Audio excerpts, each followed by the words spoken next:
প্রার্থনা, প্রেয়ার এই শব্দটার সাথে আমরা প্রত্যেকেই জড়িত।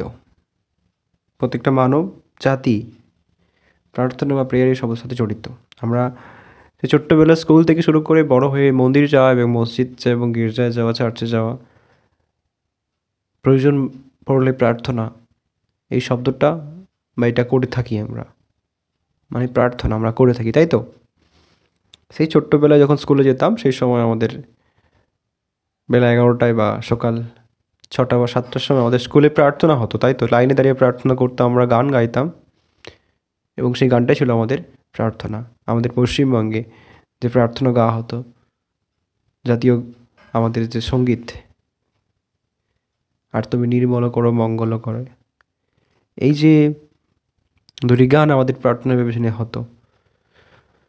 কিন্তু যখন আমরা স্পিরিচুয়াল লাইফের প্রার্থনা বিষয়ে কথা বলি, সেই প্রার্থনাটা কীরকম, আসলে কী হওয়া উচিত সেই প্রার্থনা, সেই সম্পর্কে আমাদের আজকের এই বিষয়, আজকের এই ভিডিও। তো বন্ধুরা, ভিডিওটা না স্কিপ করে আপনারা শুরু থেকে শেষ অবধি দেখবেন এবং আপনারা এই ভিডিওটা দেখার পর অন্তত বুঝতে পারবেন যে আসলে প্রার্থনাটা কীরকম হয় বা কীরকম হওয়া উচিত, এবং আপনাদের যত ডাউটস এবং যত আপনাদের কোয়েশ্চেন আপনারা পেয়ে যাবেন যে আপনারা কীভাবে প্রার্থনা করবেন যাতে আপনারা নিজেদের প্রার্থনার উত্তর পেতে পারেন।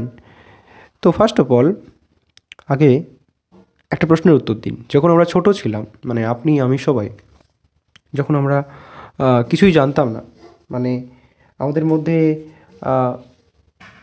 অতটা জ্ঞান ছিল না, তখন আমরা যখন কোনো কিছুর প্রয়োজন হতো আমাদের, তখন আমরা কার কাছে চাইতাম? 90% উত্তর একটাই হবে, বাবা মার কাছে, তাই তো? আমরা তাদের কাছে যেতাম এবং চাইতাম যে বাবা এবং মা, আমার এটা প্রয়োজন, এটা আমার লাগবে।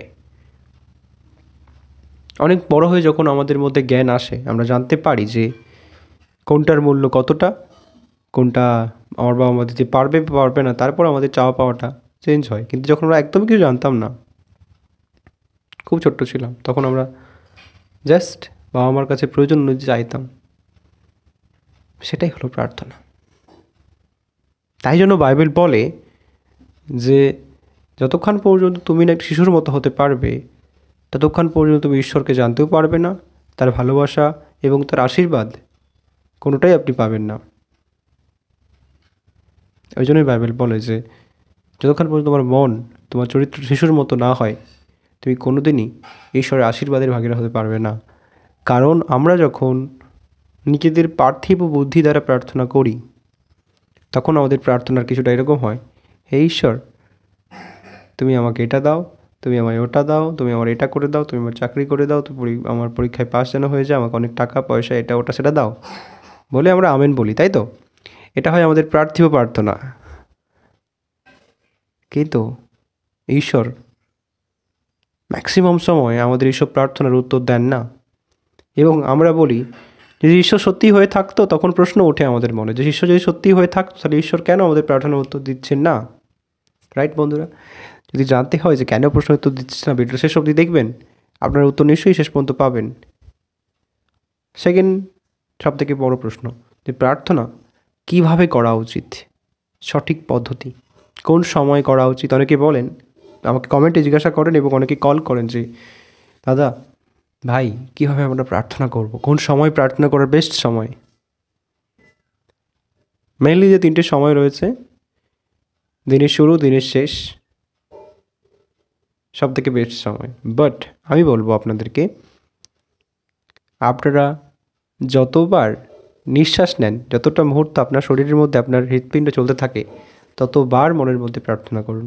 অর্থাৎ এই নয় যে আপনি কাজ ফেলে রেখে সারাদিন যিশুর নাম বা ঈশ্বরের নাম জপ করুন, না, আপনার কাজের মধ্যেও আপনি প্রার্থনা করুন ঈশ্বরের কাছে। মনে মনে সর্বদা ঈশ্বরের সাথে কথোপকথনে ব্যস্ত থাকুন, সেটাই হলো সবথেকে বড় এবং মহৎ প্রার্থনা। আপনি যাই করুন, আপনি যে কোনো কাজেই আপনি ব্যস্ত থাকুন না কেন, কিন্তু আপনার মন যেন কখনোই ঈশ্বরের থেকে সরে না যায়। কারণ ঈশ্বর বলে আমাদের মন হলো ডিসিভফুল, মানে কি, খুব সহজেই বিভ্রান্তির মধ্যে পড়ে যায়, এবং সেই মনের বিভ্রান্তির কারণেই আমাদের শরীর এবং আমাদের দেহ বিপদে এবং পাপের মধ্যে পড়ে। তাই বাইবেল বলে যাতে আমাদের মন সর্বদা, আমাদের যে আত্মা রয়েছে মনের মধ্যে, যে শরীরের মধ্যে যে আত্মা রয়েছে আমাদের মধ্যে, সেই আত্মা যেন ঈশ্বরের যে পবিত্র আত্মা, সেই পবিত্র আত্মাকে সর্বদা প্রার্থনা করতে ব্যস্ত থাকে, সর্বদা, সর্বনিয়ত। সেটাই হলো আমাদের জীবনের, আমাদের ব্যক্তিগত জীবনের প্রার্থনা করার উপায়। এবং আপনি যদি মেনলি কোনো টাইম স্পেন্ড করতে চান, ঈশ্বরের সাথে কথোপকথন করতে চান, আপনার মনের কথা শেয়ার করতে চান, এবং ঈশ্বরের যে শব্দ বা আওয়াজ যদি আপনার মনে আপনি শুনতে চান, আপনাকে আমি একটা বেস্ট কথা বলবো। সকালে ঘুম থেকে ওঠার পর আপনি একটা শান্ত নির্জন জায়গায় যান। আপনি শহরে থাকলে তো কিছুটা সম্ভব না, বাট চেষ্টা করুন খুঁজে বের করার, যেখানে খুব শান্ত, লোকজনের আনাগোনা খুবই কম, সেখানে গিয়ে শান্তি বসুন, চোখ বন্ধ করে বা চোখ খোলা রেখে, নিজের চোখ দুটো বন্ধ করে বা চোখ খোলা রেখে যে কোনো উপায়ে আপনি চেষ্টা করুন ঈশ্বরকে অনুভব করার, মনকে শান্ত করুন। দেখবেন আপনি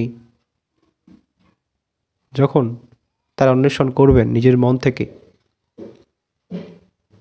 তখনই তিনি সাড়া দেবেন, নচেত না।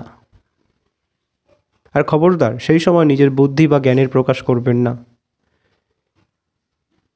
ঈশ্বরের জ্ঞানের কাছে আমাদের জ্ঞান বা বুদ্ধির কোনো মূল্য নেই। ঈশ্বরের কাছে প্রার্থনা করতে বললাম না, যেইভাবে আমরা সেই নিজেদের ছোটোবেলায় বাবা মার কাছে যে প্রার্থনা করতাম, চাইতাম বাবা আমার এটা চাই, আমার এই হয়েছে, আমার পায়ে লেগে গিয়েছে, আমার হাতে লেগে গিয়েছে, আমি পড়ে গিয়েছি, আমি কষ্ট পেয়েছি, ছুটতে এসে বাবাকে কি মাকে জড়িয়ে ধরে বলতাম, আমাকে ও মেরেছে, আমাকে সে মেরেছে, আমাকে ও বোকা দিয়েছে, আজ এই হয়েছে সেই হয়েছে, তাই তো? আমরা যখন স্কুলে যেতাম, আমাদের যা হতো, প্রত্যেকটা গরিব দুঃখী বড়লোক যে কোনো ঘরের ছেলে মেয়েরা আমরা সবাই যখন ছোট্ট ছিলাম, তখন আমাদের মনের কথা বাবা মাকেই বলতাম। ঠিক তেমনটি করে আপনার যেটা বলার সেটা ঈশ্বরকে বলুন, মনে মনে, মুখে, একলা শান্তভাবে নির্জনে, খুবই প্রাইভেটলি করবেন। দেখবেন ঈশ্বর আপনার সাথে কথোপকথন করবে, এবং সেই যে পবিত্রতা আপনার হৃদয়ে কথা বলবে, আপনার প্রার্থনার যে উত্তর আপনি লাইভ পেয়ে যাবেন সঙ্গে সঙ্গে। তখন আপনার প্রার্থনা উত্তরের জন্য অপেক্ষা করতে হবে না, আপনাকে ঈশ্বর দেখিয়ে দেবে ফিউচার কী, কোথায় কী রয়েছে আপনি দেখতে পাবেন, আপনার ফিউচারে কী আসতে রয়েছে আপনি দেখতে পাবেন, আপনাকে ঈশ্বর দেখাবে, আপনাকে ঈশ্বর আপনাকে বলবে এটার পর এটা করা উচিত। কথাটা অনেকটা অলৌকিক লাগতে পারে, বাট এটাই সত্য। জ্ঞান দ্বারা, বুদ্ধি দ্বারা ঈশ্বরের অন্বেষণ করা যায় না, ধার্মিকতাও দ্বারা ঈশ্বরের অন্বেষণ করা যায় না। ঈশ্বরের অন্বেষণ করতে হলে একমাত্র আপনার শিশুসুলভ মন,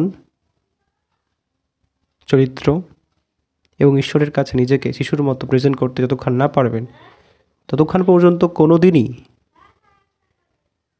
ঈশ্বরের সাথে কানেক্ট হতে পারবেন না।